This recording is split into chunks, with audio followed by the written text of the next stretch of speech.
maintenant, à partir du moment où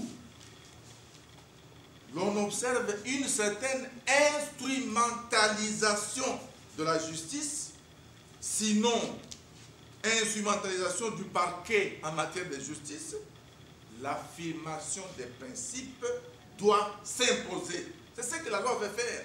On veut affirmer les principes parce que nous sentons une instrumentalisation du parquet. Il ne s'agit pas là, comme on peut le dire, il ne s'agit pas là de diminuer les pouvoirs des magistrats. Pas du tout. On ne dit pas qu'on va diminuer les pouvoirs des magistrats. Non, pas du tout. Mais plutôt affirmer par une loi que les magistrats sont sous l'autorité du ministre de la Justice. C'est ça, violer la Constitution. Je ne pense pas. Ça signifie qu'en réalité, nous sommes en train d'aller vers la conformité avec la Constitution. Ces lois-là n'innovent en rien. Ce sont des lois, à notre avis, parce que nous les avons lues, nous avons une longue expérience parlementaire. Je parle moi comme parlementaire élu plusieurs fois.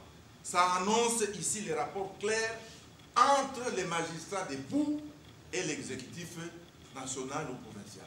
C'est tout ce que ces lois peuvent régler. Ces trois propositions de loi, je vous rappelle, ont été depuis hier votées par la commission de loi du gouvernement. La commission des lois, composée de 28 membres du FCC, ministre FCC et ministre Cash, ils étaient à 23 hier. Ils ont voté ces trois propositions à l'unanimité. Parce qu'ils ont compris, les ministres ont compris. Mais qu'est-ce qu'on veut nous raconter dans la rue? Qu'on viole la Constitution. On parle maintenant de l'article 220, tout ça, comme j'ai suivi à Lubumbashi. On ne peut pas intimider un parti politique comme le PPD. Le PPD, donc, à cet effet, le PPD tient à rappeler que la RDC est un état de droit. Il y a la Constitution.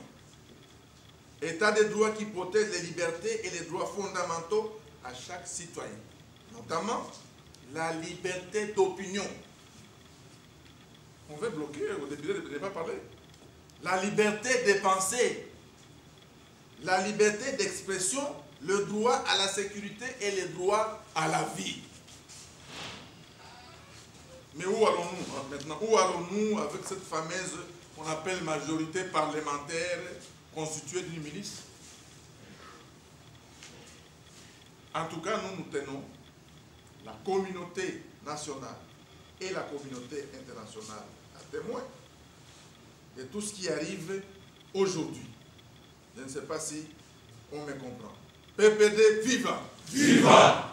Le PPD rappelle également que, conformément à la Constitution, l'initiative parlementaire appartient concurremment au gouvernement et aux députés et sénateurs, donc les parlementaires. Et à ce titre, rien ne permet à un individu, rien ne permet à un parti politique de s'opposer par des méthodes de rébellion, par des méthodes de chantage, d'intimidation et de manipulation politicienne à l'exercice de ce droit garanti par notre Constitution. Nous, PPD, nous dénonçons avec la dernière énergie ce recours à la violence sous toutes ses formes, telles qu'observées ces 2 jours dans les rues de Kinshasa et Lubumbashi, et nous prenons à témoin toute la communauté nationale et internationale que ce recours à la violence nous mène tout droit à une dérive dictatoriale. Nous prenons tout le monde à témoin. Tout doucement, nous allons vers une dérive dictatoriale. C'est ainsi que nous réprouvons de la manière la plus forte les attaques perpétrées par des casseurs et pilleurs se réclamant d'un parti politique, comme contre les domiciles des privés et les domiciles des députés et autres cadres issus de ce rang. On a attaqué chez plusieurs cadres, notamment de partis politiques. On ne sait pas pourquoi.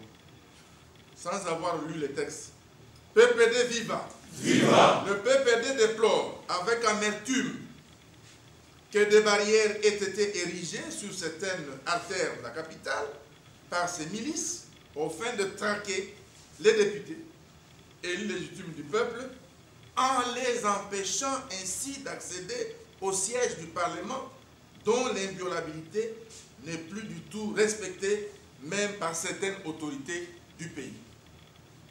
Nous résisterons contre ces pratiques.